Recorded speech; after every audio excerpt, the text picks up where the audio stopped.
શ્રી હનુમાન પુરાણ પુષ્પ 43। હનુમાનજીએ કહ્યું, તમને સૌને નમ્ર પ્રાર્થના છે કે અનશનનો ત્યાગ કરી કંદમૂળ અને ફળ આરોગી મારા પાછા ફરવાની પ્રતીક્ષા કરજો। આટલું બોલી હનુમાનજીએ પોતાનો જમણો પગ જોરથી એ પહાડી ધરતી પર દબાવ્યો અને દક્ષિણ દિશામાં લાંબી છલાંગ ભરી એમનું સમગ્ર શરીર હવામાં ઉછાળ્યું। બંને હાથ આગળ ફેલાવી દક્ષિણ દિશામાં વાયુ વેગે તે ઉડવા લાગ્યા। કૂદકો મારવાથી પહાડની એ શિલા ભાંગીને ભૂક્કો થઈ ગઈ। આજુબાજુના વૃક્ષો મૂળિયામાંથી હલી ઉઠ્યા। એમના વેગથી વૃક્ષોની ડાળીઓ કડકભૂસ થઈને તૂટી પડી। પવનપુત્રનો એ વેડાનો વેગ ગરુડને પાછા પાડી દે તેવો હતો। હનુમાનજીને આમ તીવ્ર ગતિએ લંકા તરફ પ્રયાણ કરતા જોઈ સમુદ્રને મનમાં થયું, આજે કેવો સોનેરી અવસર છે। ઈક્ષ્વાકુ વંશીય મહારાજ સગરના પુત્રોને મને આટલો વિશાળ બનાવ્યો। મારી પ્રગતિના જે પ્રેરક છે એમના પ્રપૌત્ર રામજીના કાર્ય માટે વજ્રાંગ હનુમાનજી લંકા પ્રયાણ કરી રહ્યા છે। માર્ગમાં એમને વિશ્રામ મળે એવો મારે પ્રબંધ કરવો જોઈએ, નહીતર હું કૃતજ્ઞ ગણાવું। મૈનાક પર્વતને આજ્ઞા કરતા સમુદ્રે કહ્યું, મૈનાક, હનુમાનજી રામજીનું કાર્ય કરવા લંકામાં જઈ રહ્યા છે। હું રામજીને પૂજનીય ગણું છું। તારે પણ એમના પ્રત્યે આદર દર્શાવવા હનુમાનજીના પ્રવાસને સુખદાયી બનાવવામાં સહાય કરવી જોઈએ। પાણીમાંથી ઊભો થઈને તું બહાર આવ। તારા શિખર ઉપર હનુમાનજીને વિશ્રામ કરવાનું આમંત્રણ આપ। મૈનાક પોતાના અનેક સુવર્ણ અને રત્નજડિત શિખરો સહિત સમુદ્રની સપાટી ઉપર આવ્યો। એક શિખર પર મનુષ્યનું રૂપ ધારણ કરી તે ઊભો રહ્યો। સામેથી વાયુ વેગે ધસી આવતા હનુમાનજીને તે ખૂબ દૂર હતા ત્યારથી પ્રાર્થના કરવા મળી, મહાબલી, આપ તો વાયુપુત્ર છો, મહાન શક્તિશાળી છો, ધર્મના જ્ઞાતા છો। આપની પૂજા કરવાની મને સોનેરી તક આજે મળી છે। આપની પૂજા કરવાથી સાક્ષાત પવનદેવની પૂજા થઈ જશે। આપના પિતાજીનો મારા પર મોટો ઉપકાર છે। આશ્ચર્ય પામીને હનુમાનજી બોલ્યા, મારા પિતાજીનો તારા ઉપર ઉપકાર? હા, પહેલાં તો અમને પર્વતોને પણ પાંખો હતી, ગરુડ અને ગીધની માફક અમે પણ વિશાળ ગગનમાં મુક્ત મને ઉડી શકતા હતા। અમારા આ ઉડ્ડયનથી ઋષિમુનિઓ ડરવા લાગ્યા। દેવો અને ગંધર્વોને તો પોતાના વિમાન અમારી સાથે અથડાવવાની ભીતિ લાગી। પૃથ્વી પરના લોકો પણ સદાય ભયભીત રહેવા લાગ્યા। ઉડતો પર્વત ઓચિંતો આવીને પડશે તો અમારા શરીરનો તો રોટલો જ થઈ જશે। મારુતિજી, અમારી આ સંભવિત ભીતિથી ક્રોધે ભરાયેલા ઇન્દ્રદેવે લાખો પર્વતોની પાંખો કાપી નાખી। વજ્ર લઈને એ દેવેન્દ્ર મારા પર પણ પ્રહાર કરવા દોડ્યા, પણ આપના પિતાજી પવનદેવે મને આ સમુદ્રમાં સુવડાવી દઈ મારી રક્ષા કરી। હનુમાનજી અને મૈનાક પર્વત વચ્ચે હવે થોડુંક જ અંતર રહ્યું હતું। બંને હાથ જોડી મસ્તક નમાવી પ્રાર્થના ભરેશ્વરે મૈનાક બોલ્યો, પવનપુત્ર, આપની સાથે આ પુનિત પ્રેમ સંબંધથી હું સંકળાયેલો છું। આપ તો મારા આદરણીય છો। બીજી બાજુ વરુણદેવે પણ આપની આગતા સ્વાગતા કરવાનો મને ખાસ અનુરોધ કર્યો છે। મારે આંગણે આપ મધુરા ફળ આરોગો, થોડી વાર વિશ્રામ કરો, ત્યાર પછી આપનું કાર્ય કરવા સુખેથી આગળ પ્રયાણ કરજો।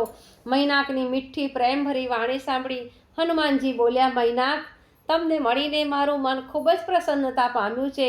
તમારા સ્નેહભર્યા આમંત્રણમાં મારું આતિથ્ય થઈ ચૂક્યું છે। પ્રભુના કાર્યમાં ખૂબ વિલંબ થઈ ગયો છે।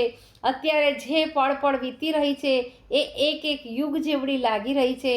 મારા અંતરમાં શૂળની માફક ભોકાઈને કારી વેદના કરી રહી છે। અત્યારે તો મને પ્રભુનું કાર્ય પૂરું કરવાની ખૂબ જ ઉતાવળ છે, એટલે ક્ષમા કરજો। વિશ્રામ લેવા તમારે ત્યાં નહીં રોકાઈ શકું।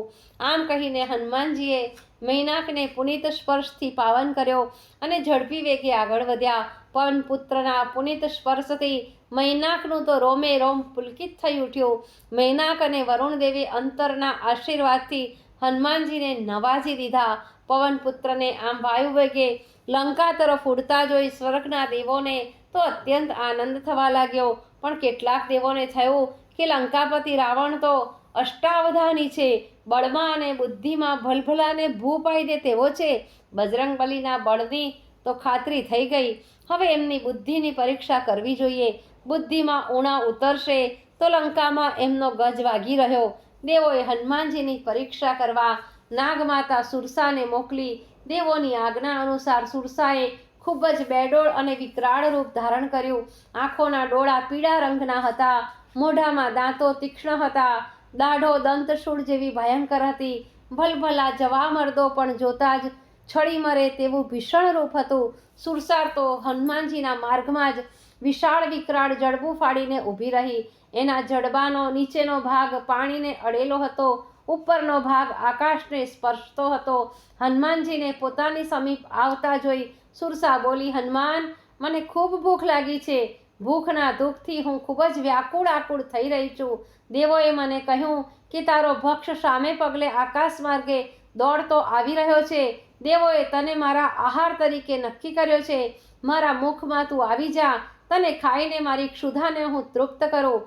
આપના મુખમાં પ્રવેશી આપની ક્ષુધા તૃપ્ત કરવામાં નિમિત્ત બની શકતો હોઉં તો હું ખૂબ જ ભાગ્યશાળી કહેવાઉં. મને જીવનનો કોઈ મોહ નથી, છતાં મારી એક વિનંતીનો આપ સ્વીકાર કરો. લંકા પહોંચી જાનકી માતાના દર્શનથી આંખો પાવન કરી લઉં. ત્યાંથી એમના સમાચાર લઈ મારા આરાધ્ય દેવ શ્રી રામજીને પહોંચાડી દઉં. પછી જીવનમાં કોઈ જ કામ કરવાનું મારે માથે રહેતું જ નથી. સીધો આવીને આપના મુખમાં પ્રવેશી જાઉં. મને રોક્યા વિના અત્યારે જવા દેવાની કૃપા કરો. મારા વચન પર થોડોક વિશ્વાસ રાખો. અટ્ટહાસ્ય કરતા સુરસા બોલી, નાગમાતા પાસે તું કૃપા દ્રષ્ટિની આશા રાખી રહ્યો છે?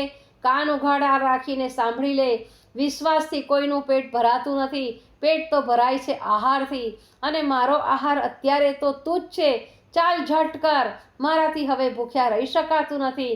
મારા પેટમાં જઠરાગ્નિ ખૂબ જ સતેજ થયો છે. જો તમે મારી વાત માનવા જ તૈયાર ન હો તો પછી મારે આપનો ભક્ષ બન્યા વિના છૂટકો જ નથી. ભલે શ્રી રામજીનું કાર્ય અધૂરું રહેતું, વિધાતાની એવી જ મરજી હોય તો એમાં મારું શું ચાલવાનું હતું? દેવી, આપ મોઢું પૂરું ખોલી નાખો. સેવક એમાં પ્રવેશવા તૈયાર છે.